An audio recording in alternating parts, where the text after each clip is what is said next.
Hi, everybody, and welcome to our new show. Hopefully, I look vaguely familiar to some of you. My name is Susan Wornick, and for years was the consumer reporter on WCVB Channel 5 here in the greater Boston area. And as you would know from my years on television, I have been desperate to help you save your money, invest your money the right ways, and frankly, just not lose the money.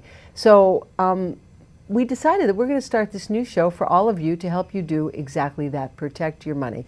And we are calling our show Money Talks. And I've got two of the best guys who talk about money with me. They are from Finer Management Consultants. Michael Finer, Finer Management, Finer. You didn't change your name just because it was a good idea, right? That was always your name. It's a good name. Mike Finer. And Gary Coon, also from Finer Management. And this is going to be great that we have an opportunity here to actually help people who I think oftentimes are really confused about how to invest their money. Especially recently, Michael, I'm going to start with you. The stock market. Every day you hear something different about the stock market. So what do people need to really know about investing in the stock market? That's a very good point, Susan, because the stock market actually has reached all-time highs at this point. Historically, both the Standard & Poor's 500 and the Dow Jones Industrial Average. But I think what people have to recognize is that the stock market is really a function of all the companies that make up the stock market. So there are thousands of U.S. companies right now who are earning incredible amounts of good profits and are making excellent products and are exporting their goods to other countries and into the United States. And because of the record profits and because of the productivity and new technology, that the stock market has reached new highs. But it's so volatile. And I think that scares people because they don't understand it, number one, and number two, because they can't control it. So Gary, what do you say to people about that? Well, one of the things you look at when you invest is some diversity, diversification to help deal with that volatility. We can also look at certain companies actually are scored based on their volatility. So if people have concerns about that, you can actually address that in a portfolio by looking for those positions that have a lower volatility on average. What do you mean they're scored? They're like 1 to 10, or how does that there's work? Certain stocks that have, they call it a beta, and stocks are ranked compared to the overall market and how they perform in terms of when the market goes up and when the market goes down. And some stocks tend to show over time lower volatility, so you can actually build a portfolio that takes that into account. So somebody who's nervous about investing in the stock market could look at a stock at their beta score, and that helps determine whether or not they're in for a roller coaster ride? Is that how that works? Exactly. If you think of stocks, high technology stock, in the old days like AOL or Google, they tend to have a beta score that's very high because when the stock market is very strong, the stock tends to go up.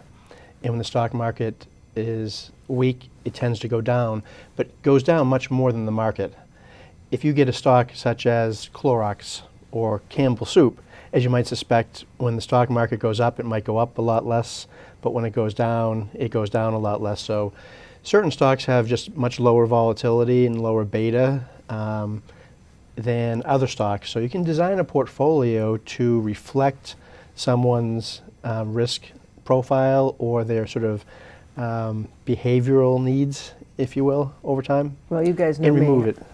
I'm the not other thing I might thrill add, seeker, so that works for me. Susan, the other thing I might add with respect to that volatility, I think sometimes if you can build a portfolio that pays good dividends, the stocks pay good dividends, you're paid to own that particular position. So over time, you're going to earn those dividends. The stock itself, the value of the stock might fluctuate, but you're getting paid over time. So I think that helps people deal with the short-term volatility because they know they're going to earn money by owning that stock because of the dividends. Right, you just mentioned short-term, and I know I've heard you guys say this before, and I mentioned roller coaster ride. The stock market is not a short-term activity generally. Is it the sort of thing that you want to just get in and out fast, or do you want to just sort of get in it for the long haul? Well, the long haul tends to be the better approach because over the long haul, the stock market tends to have good positive returns over the last several hundred years. The short term, it's anyone's guess sometimes because, like any market, it's subject to the latest news flash. It's subject to earnings of companies. It's subject to political risks. It's subject to just people's moods. There's actually studies that say that on full moons, the market isn't necessarily, it's more volatile than not on full moons.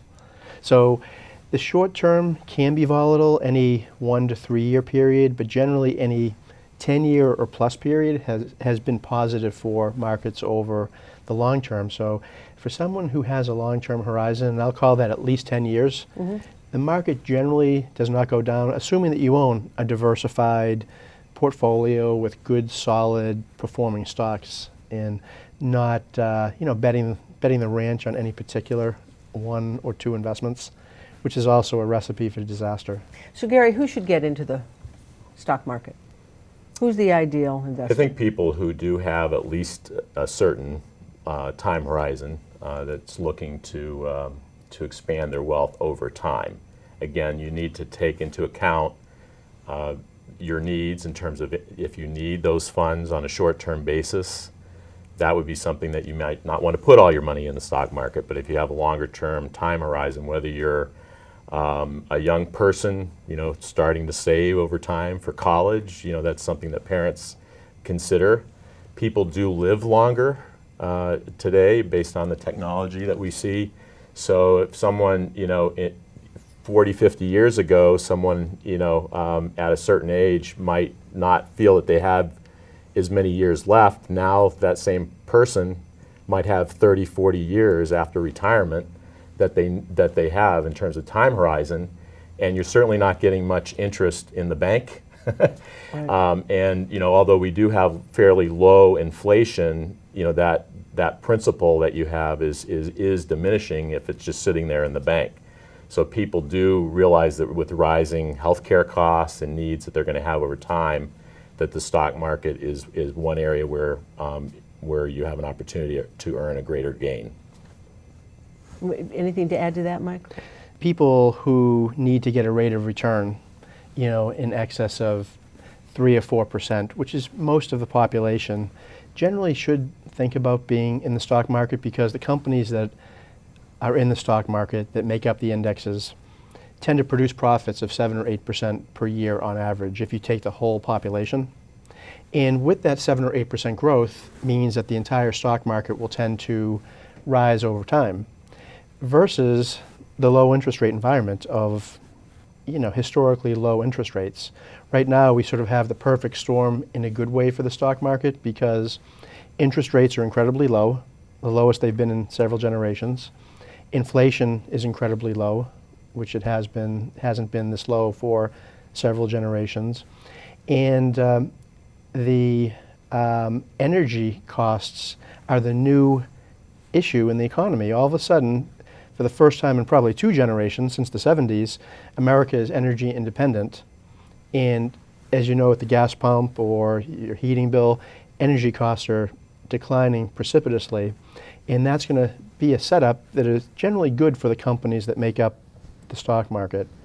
If you're a business that's manufacturing a product that relies on energy, or you transport products, having the lower energy You're feeling costs. pretty good about life. Yeah, and the consumer now is paying, less than $3 a gallon for gas versus over $4 a gallon. So that'll eventually have a positive impact, hopefully, on the economy for 2015. Well, there are a few of us who remember paying a lot less than that for a gallon of gasoline. Folks, I want to remind you that you are watching Money Talks. It's sort of a new show that we've started, and my guests today are from Finer Wealth Management, Michael Finer and Gary Coon. And we are soliciting your questions, actually. You'll see a address on your screen where you can send any questions that you have, and on future shows, Gary and Michael have agreed that they would be delighted to address some of your specific concerns. So let's move along. We've talked about, and you've given great advice, I think, frankly, and information about the stock market. But let's move along, because here we are looking at the end of the year, and I know there are a lot of people thinking about tax returns, thinking, what in the world am I going to do? I only have a few weeks left. So, Mike, let's start with you. Some advice for people? Sure. I think one of the biggest things that people can start to think about will be to look at the capital gains and losses that they have had in the stock market since we started with that. Because the markets are up this year, people have had gains in their positions, whether it's mutual funds or individual stocks or whatnot. So at this point, they take a look at harvesting any losses that they could have somewhere else in their portfolio and equalizing any gains that they could have, because there's nothing worse than paying tax on some of the capital gains that you have while you're sitting with some losses in your portfolio, because most portfolios have a combination of gains and losses at any given time. So trying to neutralize any gains, this is a perfect time to think about that. It's also a great time to think about charitable donations. So with Thanksgiving and Christmas coming, take some of those old clothes to the Salvation Army, make sure you get a receipt. Right. Which the IRS always appreciates, right. Receipt. Make donations and get receipts for those before year end. You can even donate some of the appreciated stock that you have to a charity and avoid a capital gain and get a charitable contribution. Obviously, we're taping this show before Thanksgiving, and some people may be watching it after Thanksgiving. So the key is not necessarily the Thanksgiving holiday, it's right. The end of the year. End of the year, exactly. That's the key. You got to do all this stuff by the end of the year. Right. There's individuals, if they're over age 70 and a half, they may have required minimum distributions on their IRAs. Those need to be done, particularly after the first round, which you have the year until April 1st, the year after the year that you turn 70 and a half. It's confusing. It's a little bit confusing. It really is confusing. But then you do need to make sure that thereafter you have those required minimum distributions done by December 31st of that year. Now, I would just like to take a moment to point out that I have a while before I have to worry about 70 and a half, okay? Even though coincidentally my birthday does happen to be December 31st, this will not be the one, or even close. Just need a little disclaimer there. But anyway, it's a really good point, because I think people, first of all, they're very confused and overwhelmed by a lot of this, because the laws seem to change so frequently about when you're supposed to do certain things. But 70 and a half is now where you're actually now required to take distributions from your IRA at that point. The other thing we've seen with small businesses, and talking about year-end tax planning, a lot of entrepreneurs either solo, you see a lot more solopreneurs, they call them, where if there are opportunities for them to create their own pension plan, essentially, or a retirement plan, where they're able to, there are tax advantages to setting those up. But if they want to do that, in some cases, some of the contributions may not have to be done this year. They need to do it by the time their taxes are filed next year. But if they want to participate and take those deductions for 2014, they need to set those plans up by the end of the year. So we're working with entrepreneurs, and even those that have employees, there are certain plans that need to be set up by the end of the year in order to make contributions for 2014. As you guys know, I have been working with Rich Rubino and Sam Lang at Rubino and Lang, the guys who always say, rule number 1, don't lose the money. Rule number 2, don't forget rule number 1. And I've been to a number of their seminars, and they always talk about how important it is to take a look at that bigger picture. And that's what I hear you saying too. And now is a perfect time to do it at the end of the year. Yeah, and their approach is very smart. And the idea of rule number 1, not to lose money, is definitely the most important rule in protecting someone's assets. Yeah, it's a smart approach, and that's exactly what you have to do. And you do that either through their asset protection or your investments, or taking a look at a financial plan. And since year end is coming, it's an excellent time to look at all those issues of asset protection, financial planning, tax planning before December 31st, because it's sort of part of the natural cycle where people think about things as a New Year's resolution. Yeah. So you were talking about how this is the time to make charitable contributions if you haven't already. And you mentioned it's important, of course, to get a receipt. But have the laws changed since last year about how much you can deduct in terms of charitable giving? They really haven't changed with respect to how much you can deduct for charitable giving. There have been certain things that haven't been reapproved by Congress, of course. Like what? Well, if you are required to take money out of an IRA because you're at the age of 70 at this point. You used to be able to take the money and directly send the money to charity and not be taxed on it. That provision has not been approved by Congress yet.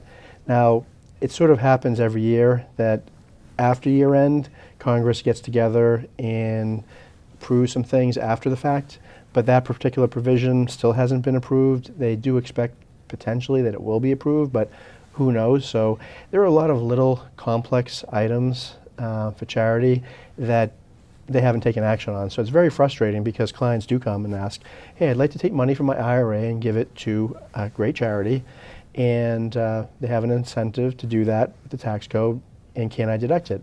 And I'll say, well, I think you probably might possibly maybe be able to, but I can't guarantee it. Maddening. It's usually, it is maddening, and it's maddening. usually a fair, it can be a fair amount of money, so it's frustrating, but And there are ceilings as to how much is deductible. there are ceilings. Generally, you can only deduct up to 50% of your income to a public charity, and there are lower limits for other types of charities, and there are restrictions on how much you can give to, for clothing and other sort of goods without getting appraisals and other technical things. I mean, the tax code, of course, is gigantic. People hear all the time about opportunities to donate cars and boats and other things similar, motorcycles and that kind of thing. And the incentive is always for the tax break. But I think a lot of people are confused about exactly how that works. Would you guys mind explaining that? Well, I guess, sure. Any piece of property, whether it's a car or a boat or a piece of artwork, basically you get a donation of the fair market value of whatever you're donating. So if you have an old car that you bought for $30,000 in the day, but today it has 150,000 miles and might have the Kelly Blue Book of $3,000 value, that's the value that you can put on your tax return if it's donated to the appropriate charity. Generally, there are a few restrictions, but I won't bore everyone with the pain of that. But so it's based on the fair market value, generally, of Yeah, not what you think it's worth. Well, A lot of that's the people- problem. Yeah, it's a Unless- huge problem. it I is- mean, people think they're making a $20,000 contribution, and Well, that's the thing too. People will always say, "Hey, Mike, I'm donating this car, and it's $15,000, so I'll save $15,000 of taxes, right?" I said, "No, it doesn't quite work that way. What happens is that you take $15,000 off of your other income and subtract that. So if you made $50,000 and subtract $15,000, your net taxable income is $35,000, and you get taxed on that. You don't actually save $15,000 of tax, meaning dollar for dollar. So a tax deduction is different than actually saving something dollar for dollar. People always want to donate cars and boats. right. So And sometimes, like I said, it can be very confusing. And It the other is. thing I just want to take a moment, folks, to remind you is that if you are thinking about doing that, really ask the charity what they are going to use your car or your boat for. Because a lot of places, a lot of times people will donate these items thinking, well, I'm going to be able to give my car to a family that needs a car, when in fact that isn't what happens at all. The charity takes the car, sells it for parts, rips it apart, keeps the change Right. under the seat, and your intent isn't necessarily the reality. Right. So it's that's a really an excellent point. good. Thank you. Years of consumer reporting. That is a I good remember point. that. Yeah. Yeah. But seriously, it's really important to just ask the charity, what are you going to be doing with this car, boat, or whatever? So what else? What else for the end of the year? What else are there any other changes in the laws that people maybe don't know about, or things that will surprise them when it comes time to file? I think it's actually been a fairly quiet tax year, believe it or not. Nothing substantial has changed from last year, to this year. But as year end comes, a lot of people are incurring large amounts of medical expenses. So medical costs are out of control. Even if you're in a health plan, they're out of control. So trying to isolate and consolidate medical costs in any given year can be very helpful. We have a lot of clients who not only have health insurance but incur big dental bills.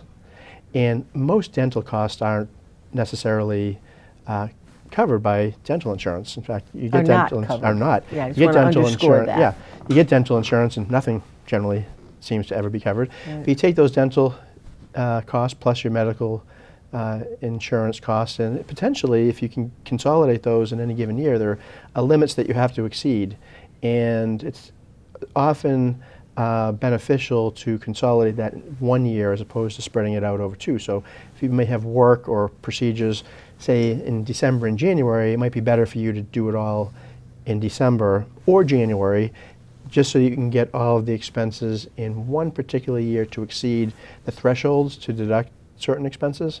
So that can be a nice little technique if you're doing, new teeth, or if you're having, surgery that have a lot of out-of-pocket expenses. I think we're going to have to do another entire show on medical and health insurance, because if there's anything that's overwhelming and confusing to people, that would be it. But I think you make a really good point, Michael. I don't think a lot of people distinguish between the different kinds of procedures that they have, and dental is huge.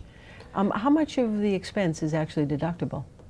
It generally is over 7.5% of your income. So if your income is $10,000 per year, if you're a senior citizen, the first $750 is not deductible, and the difference is.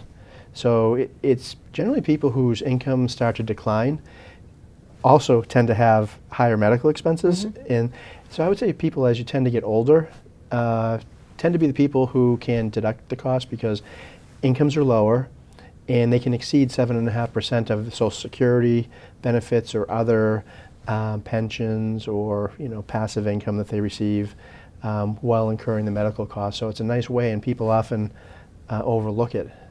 Gary, you want to add anything? Yeah, I think one of the things from an investment standpoint to look at while you're looking over all of your tax issues, your financial planning type issues at the end of the year, if you haven't been rebalancing your portfolio throughout the year, this might be a good time to take a look at that as well, because over the course of the year, the stock part of your portfolio, if you're in fixed income, a little bit in real estate, a little bit in maybe precious metals, if you have a diverse portfolio, there may be certain parts of your portfolio that have now become heavier in terms of that pie chart that you look at.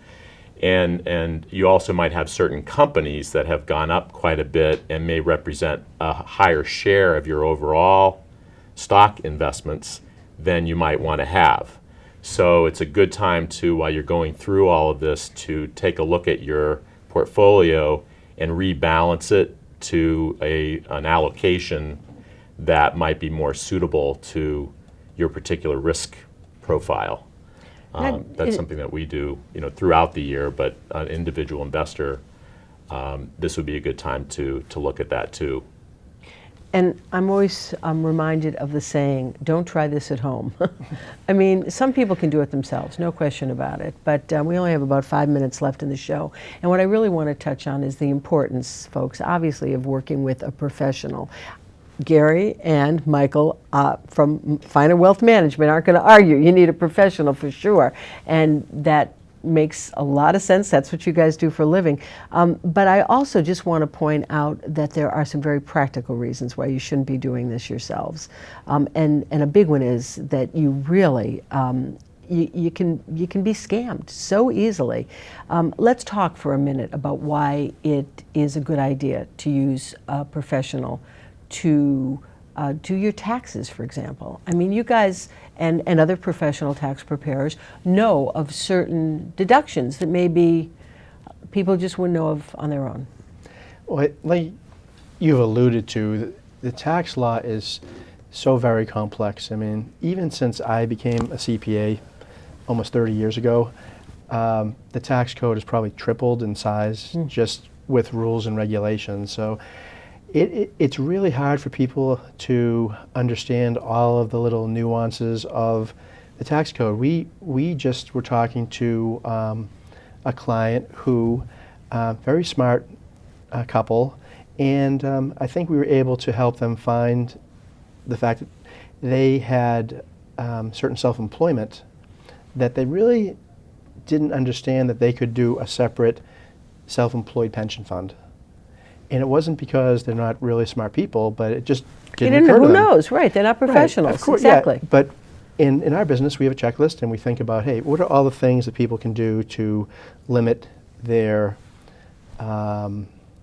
tax liability? So I think part of it is just because we're doing hundreds and hundreds of tax returns every year, you tend to get a feel for things that people can do, and because it's so complex, it definitely makes sense. And the law does change Yeah. from year to year. Yeah, the law changes, and that's even a different issue. Between the law changes and the fact that there are so many things out there that if you don't do this regularly and study it 365 days a year, that you just may miss opportunities that To save money. just to save Yeah. money. You may do a perfectly thorough job, even use software package that can help you through it, and you still it won't stimulate you for some of the more complex planning opportunities that you may have. And I want to just take a minute to warn you folks that if you are enticed by one of these services that says, we will give you your refund up front, those usually come with a pretty high price tag. You usually have to pay a pretty good percentage or fee of what your return will be. So help me out here. That's generally not a good idea. It generally is not a good idea. It's very How about costly. it's never a good idea? I mean, unless it's a relative who says, I'll give you an interest-free loan. Right. Right. Yeah. So, I mean, it's really important to know who you're dealing with. Make sure it's Oh, a yeah. certified person.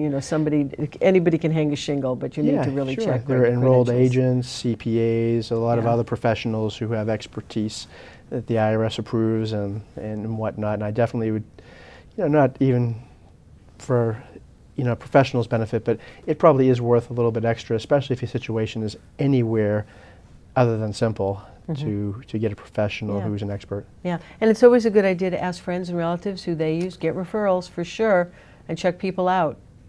Definitely. And I think remain actively engaged. Just because you're working with a professional doesn't mean you're not still involved. If you have any questions, ask them. He's talking to me, folks. He is talking to me because it completely overwhelms me, and Gary knows that.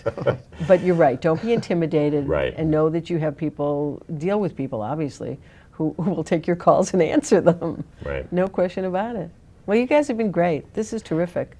I mean, thank people you. are, like I said at the beginning of the show, sometimes just don't know where to turn, who to ask, and sometimes you don't even know what to ask. So, folks, if you have any questions at all, we have an address that you can send here, and we're hoping to do this show fairly regularly. We're calling it Money Talks, and as I hope you realize now, so do Mike Finer and Gary Coon from Finer Wealth Management. We'll look forward to getting your questions, and we'll look forward to answering them for you. And we thank you very much for joining us today. I'm Susan Wornick.